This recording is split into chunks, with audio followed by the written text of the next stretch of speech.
આપ સર્વમાં વિરાજમાન શ્રી હરિને વંદન કરી જય સ્વામિનારાયણ, જય સિયારામ, જય શ્રી કૃષ્ણ, જય ભારત. આ વખતે 3 કથા પ્રસંગે આવવાનું થયું. એક આપણા કચ્છના વિશ્વ પિતામહ કહી શકાય કર્ણ રાજા જેવા દાનેશ્વરી હસુની કથા છે.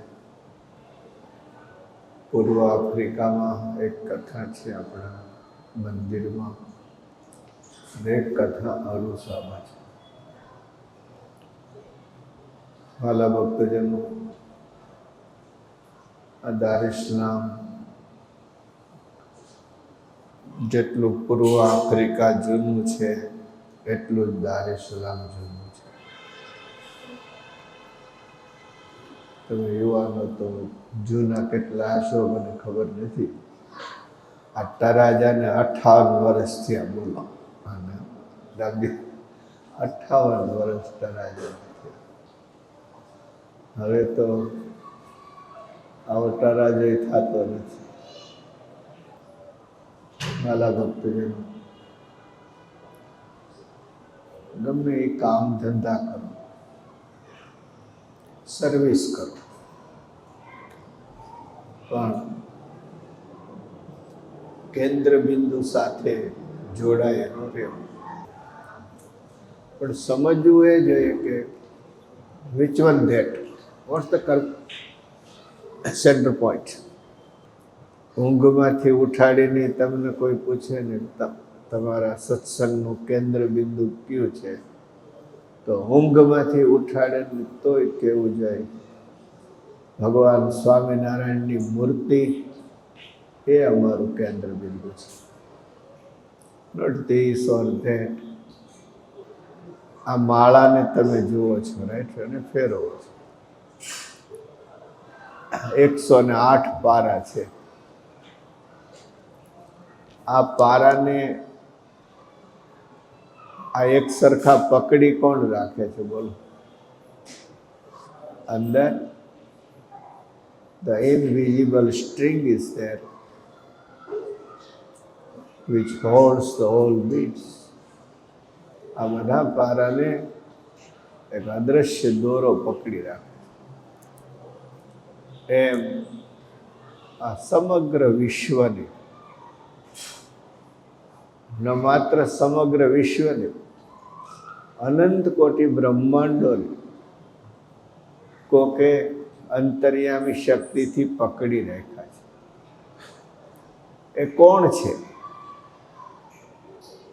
તો અંતરથી સ્પષ્ટ અવાજ આવવો જોઈએ, મારા ઈષ્ટદેવ ભગવાન સ્વામિનારાયણ છે.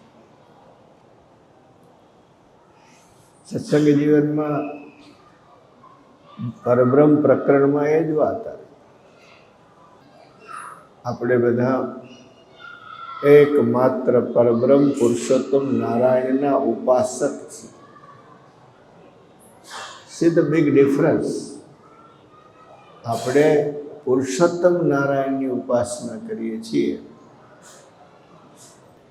તો અનંત કોટી બ્રહ્માંડો એનું સર્જન, પાલન, પ્રલય પુરુષોત્તમ નારાયણ કરે છે. ધ્યાન કરવા યોગ્ય અને ઉપાસના કરવા યોગ્ય પણ એ જ છે. This is the original principles.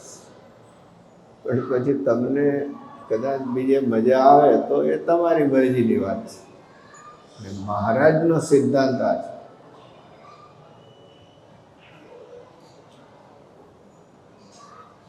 જો આપણે કેન્દ્ર બિંદુથી સહેજ પણ આગા પાછા થઈએ તો વોટ હેપન્સ? શું થાય? તમે ક્યારેક આકાશમાંથી ખરતા તારા જોયા હોય? તારા જોયા છે કે નથી જોયા? જોયા છે? અમે મુંબઈ વાળાને પૂછ્યું તારા જોયા છે? તો કે રાતે નહીં, દિવસે જોયા. જીએસટી વાળા આવે છે, દિવસે તારા દેખાડી.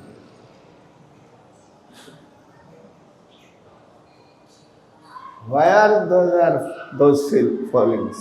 કેમ ખરી કેમ જાય છે? કેન્દ્ર બિંદુથી છૂટી ગયા.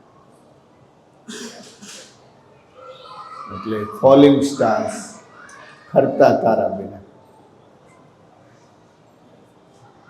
હવે મારે તમને પૂછવું છે, તમારે જોડાયેલા તારા રહેવું છે કે ખરતા તારા થવું છે? બોલો. તો કોની હારે જોડાયેલું રહેવાનું છે? પુરુષોત્તમ નારાયણની સાથે.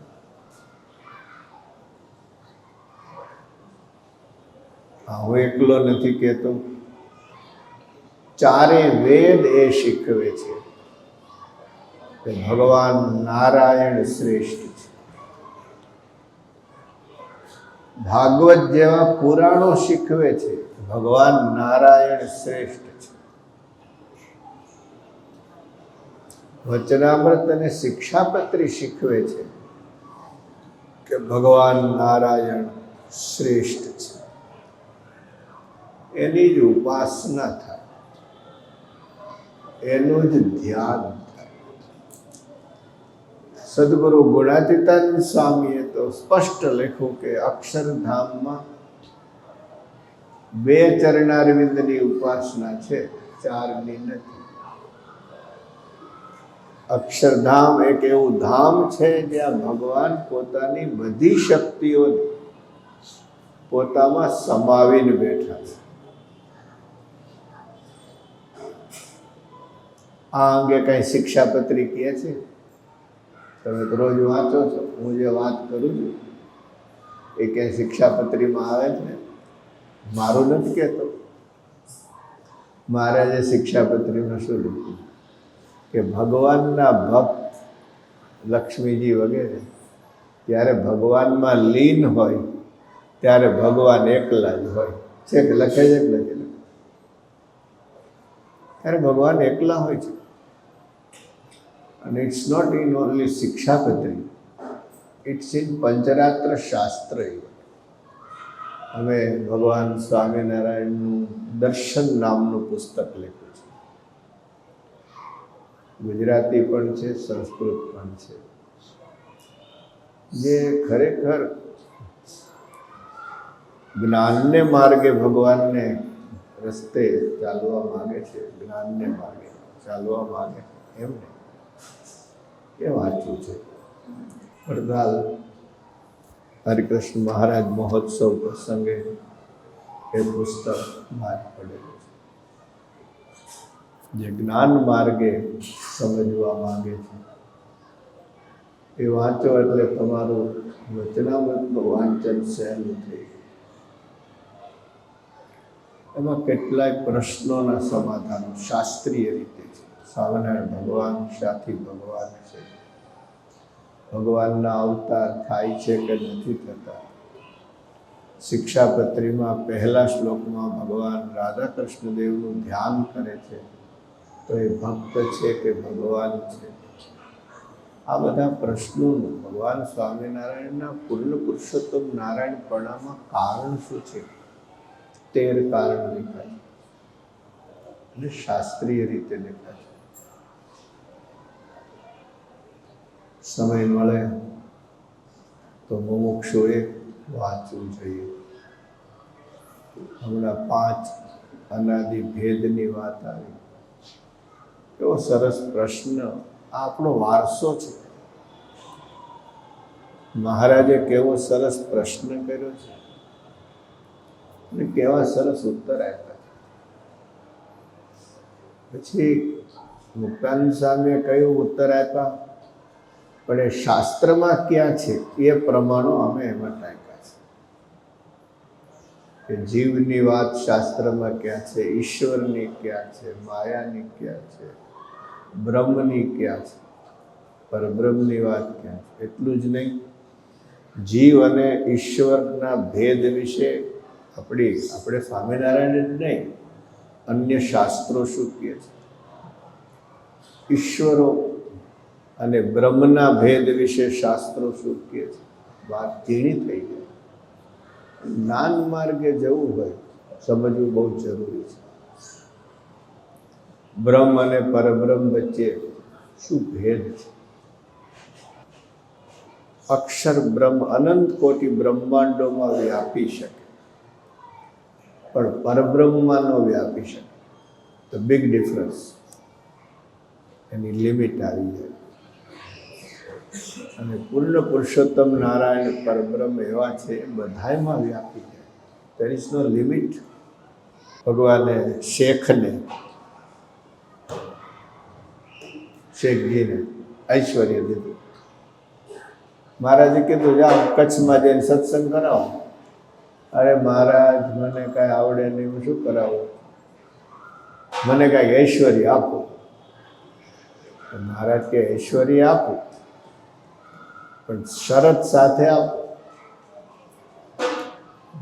બોલો મહારાજ શું શરત? કોઈને ઘરે પધરામણી કરવી નહીં, કોઈના થાળ જમવા નહીં, કોઈની પૂજા લેવી નહીં. આ 3 નિયમ રાખજે. ભલે મહારાજ રાખીશ. તો મહારાજ કે જા તારી દાઢીમાં ઐશ્વર્ય.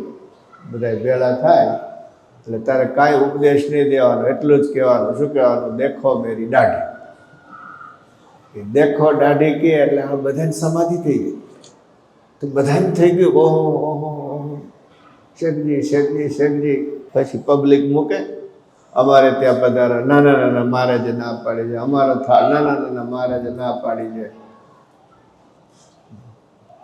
વળી કોઈ શેખજીની જાય નહીં, મહારાજે ના પાડી અમારી જઈ નહીં બોલાવતો.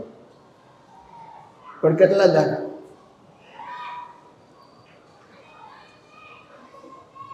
બિલાડીની સામે દૂધ મૂકો પછી એને એ કેટલી વાર તમે પકડી રાખો ત્યાં લગી, પછી તો દૂધ ઉપર જ જવાની છે. એમ ધીરે ધીરે ધીરે શેખજીને મનાઈ ગયું કે હું ભગવાન છું.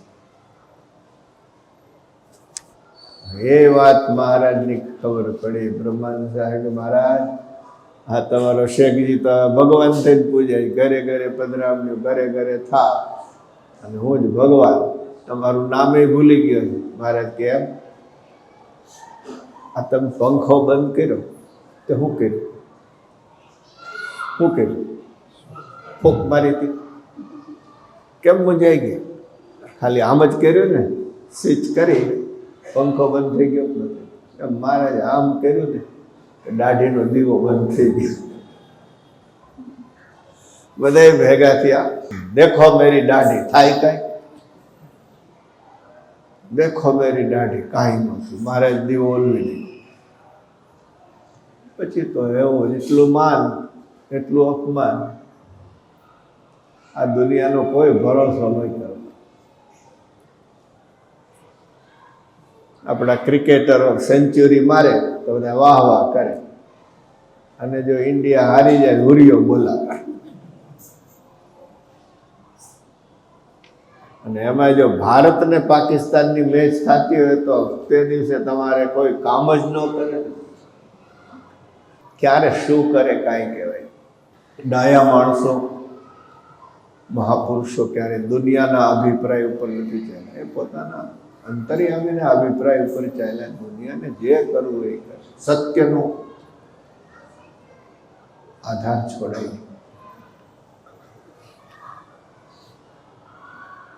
તો જેવું માન મળતું હતું એવું જ અપમાન. પછી તો એટલું બધું થયું કે રાન રાન ને ધાન ધાન. ખાવા ટુકડો ન મળે, પહેરવા લુગડા ન મળે, લઘરિયા લુગડા. દાઢી બાઢી વધી ગઈ. પછીથી કહો મહારાજની આજ્ઞા લોપી એટલે આ થયું. આવ્યા ગઢડા. મહારાજ પાસે પહોંચતા બીક લાગે. ચોરે બેઠા. કોઈ મહારાજને કેવું શેખજી દર્શને આવ્યા છે, દયા કરે દર્શન આપે.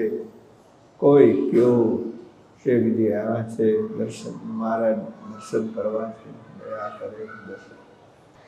તો કોઈ હરિભક્તે કીધું મહારાજ શેખજીને દર્શન કરવા. મહારાજ કે ન આવડે. બ્રહ્માનંદ સ્વામી કે વચ્ચે શું થયું કે મહારાજા સાંભળ્યું ને એટલે બ્રહ્માનંદ સ્વામીને કીધું, સ્વામી તમે કચ્છ જાઓ અને શેખજીનું ઐશ્વર્ય મટાડી આવો.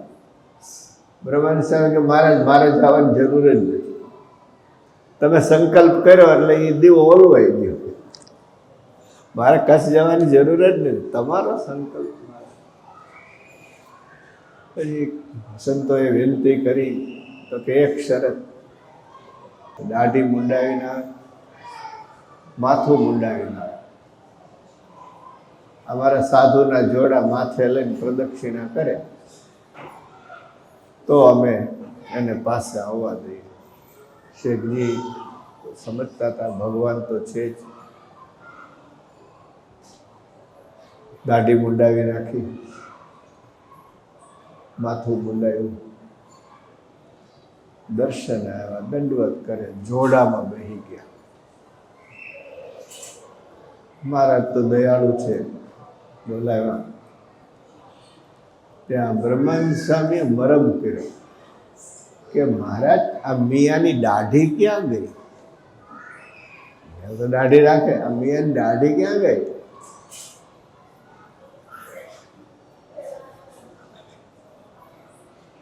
બ્રહ્માનંદ સ્વામીએ જવાબ દીધો, મહારાજ એવું છે ને આની દાઢીએ પગ મૂકી મૂકીને બધા અક્ષરધામમાં જાજા જાતા હતા તો મિયાની દાઢી ઘહાઈ ગઈ. ખાલી મિયાની વાત નથી ભક્તો, ગમે તેવું જીવ, ઈશ્વર, માયા કે બ્રહ્મ, પુરુષોત્તમ નારાયણ દીવો કરે ને ત્યાં લગી જ દીવો રીએ, પછી ઓલવાઈ જતા વાર નથી. એટલે આજની કથા બહુ સુંદર રહી. મહારાજનો એવો સરસ મહિમા આવ્યો. એ મૂળ છે, એ કેન્દ્ર છે, એને પકડીને રહેવું.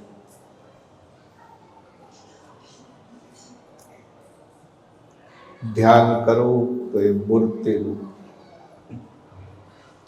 ઉપાસના કરવી તો એ મૂર્તિની કરવી. શરીર છોડ્યા પછી પ્રાપ્ત કરવા જેવા કોઈ હોય તો એ જ છે, બીજા કોઈ નહીં. જો આપણે ભાષામાં ગમે તે વ્યવહાર કરે તમે વાંધો નથી. હું તમને પૂછું કે આપણે મરીને ક્યાં જવું તો હું કહું? બોલો, કે હજી કાંઈ નક્કી નથી કર્યો? મરીને ક્યાં જવું છે? અક્ષરધામ. હું બીજો પ્રશ્ન કરું, અક્ષરધામમાં જવું છે કે મહારાજ પાસે જવું? બોલો. જો ક્યાં નક્કી નથી ને અત્યાર સુધી અક્ષરધામ, હવે ફેરવું પડે. ડેસ્ટિનેશન ઇઝ નોટ ધામ. આપણને સૂત્ર બોલતા બહુ સારું લાગે, હા અમારું ડેસ્ટિનેશન છે, હા અમારું ડેસ્ટિનેશન છે, હા અમારું જાત જાતના ડેસ્ટિનેશન નક્કી કરે છે. Destination is not physical or divine destination. ધામય નથી અને આ લોકય નથી. Destination is Maharaj. અને એમાં પણ જો તમે શાસ્ત્રોનો સરખો અભ્યાસ કરો તો રિયલ ડેસ્ટિનેશન ઇઝ ધ રાજીપો ઓફ મહારાજ. ભગવાન રાજી થાય એ ડેસ્ટિનેશન છે. નોટ ઓનલી મૂર્તિ પાસે જ બેઠો હોય કયું ન કરતો હોય તો એ ડેસ્ટિનેશન નથી. મારો મહારાજ કેમ રાજી થાય મારા ઉપર? ક્યારે રાજી થાય? એમની આજ્ઞા પાળીએ તો રાજી થાય. તો વાલા ભક્તજનો, આજની કથા બહુ સુંદર રહી. ઘણા વખતે તમારી વચ્ચે અવાયું સરસ, તમે હિંડોળા અને ઠાકર થાળીનું બધું આયોજન કરો છો. મહારાજ અમારા બધા ઉપર રાજી રહે. બહુ ભવ્ય ઇતિહાસ છે આપણા મંદિરનો. તમને સમય મળે તો અમે ધર્મજીવન ગાથા ગ્રંથ લખ્યો છે. એમાં આપણા મંદિરનો આરંભથી લઈ કઈ રીતે જમીન લેવાણી, કઈ રીતે ટ્રસ્ટનું બંધારણ થયું, કઈ રીતે પૂર્વ આફ્રિકાએ આ મંદિરને સપોર્ટ કર્યો, કઈ રીતે આ મંદિરનો વિકાસ થયો, જૂના જૂના હરિભક્તો અહીં કોણ કોણ હતા, એ બધા જ વડીલોના અંદર નામ લખેલા છે ક્રમશઃ. હવે તો એ બધામાંથી અમારે પ્રેમજી બાપા એક વડીલ 86 વર્ષની ઉંમરે બેઠા. હમણાં બપોર પછી દર્શને આવ્યા હતા. અમે કીધું કે હવે જે છે ને એ બોનસમાં છે, હવે કાંઈ પહેલાં જેવું શરીર થાય નહીં. અમારા લાલભાઈ વર્ષોથી આપણું મંદિર સાચવું છે ને બહુ નિષ્ઠાથી સેવા કરેલી છે. બીજા પણ ઘણા ભક્તજનો, મોશીવાળા રવજીભાઈ આપણી વચ્ચે નથી, લંડન છે. વાલા ભક્તજનો, ગમે એ કરો પણ મોક્ષ ભૂલતા. મોક્ષ એટલે શું એ પણ સમજો. મોક્ષ એટલે શું આપણે રાગ દ્વેષથી મુક્ત થયા છીએ? શું આપણે ask yourself, you and me, કે આપણે રાગ દ્વેષથી મુક્ત થયા છીએ? આપણને કોઈની ઈર્ષ્યા આવે છે? દેટ્સ ધ બંધન. હું નાની મોટી સેવા કરું છું તો મેં કાંઈક કર્યું એવું થઈ જાય છે. અંદરનો અહંકાર ઠેકડામાં, દેટ્સ ધ બંધન. આ બધાય ભાવોથી મુમુક્ષુએ મુક્ત થવું તો એ બ્રહ્મરૂપ થયો. બ્રહ્મરૂપ થાય ત્યારે મહારાજની સેવાનો અધિકારી બને છે. It's not after death. Vachanamrut વાંચો તો તમને ખ્યાલ આવે કે છતે દેહે બ્રહ્મરૂપ થઈએ એવું મહારાજ આપણને શીખવે છે. આપણા બ્રહ્મ ભાવની કેટલીક કસોટીઓ છે. તમે રસ્તે આવેલા જતા હો, ટ્રાફિક બહુ હોય, એટલે મટાટુવાળા જગ્યા ન દે તો તમે ખીજાઈ જાઓ કે ન ખીજાય? શું સ્થિતિ થાય મને? માપનું કામકાજેથી ઘેરે આવ્યા હોય અને ઘરે હજી ચા તૈયાર ન થયો હોય તો શું મનમાં થાય? બોલો. આટલું કરીને હજી તૈયારી નથી કરતા તો બહુ ફરિયાદ ન કરાય. તરત જ અંદરથી ઓર્ડર આવે, જાઓ કેન્ટીનમાં જાઓ, અમારું લોહી પીઓમાં. કે ફોન ન લાગે તો શું થાય? એ બધી વસ્તુ મૂકીને છેલ્લો પ્રશ્ન કરું, તમે સેવા કરી હોય અને સભામાં તમને હાર ન પહેરાવે, બીજાને પહેરાવે તો શું થાય? These are the test. આપણે બ્રહ્મરૂપ થયા છે કે નહીં, આની આ પરીક્ષાઓ છે. એ વખતે જો મન સ્થિર રહેતું હોય તો માનવું કે બ્રહ્મરૂપ થયા છે. સત્સંગ એવો સરસ છે વહાલા યુવાનો, સમજીને પીવો. માથે ન ઓઢવો. ઓઢવાનો સત્સંગ લાંબો ન હાલે. પીવાનો છે, અમૃત પીવાનું, માથે ચોપડવાનું. સર્વનું શ્રીહરિ મંગળ કરે. 2-3 દિવસ જેટલો સત્સંગ થશે એટલો કરીશું. બધાય ભક્તોને અમારા ખૂબ હેતથી જય સ્વામિનારાયણ.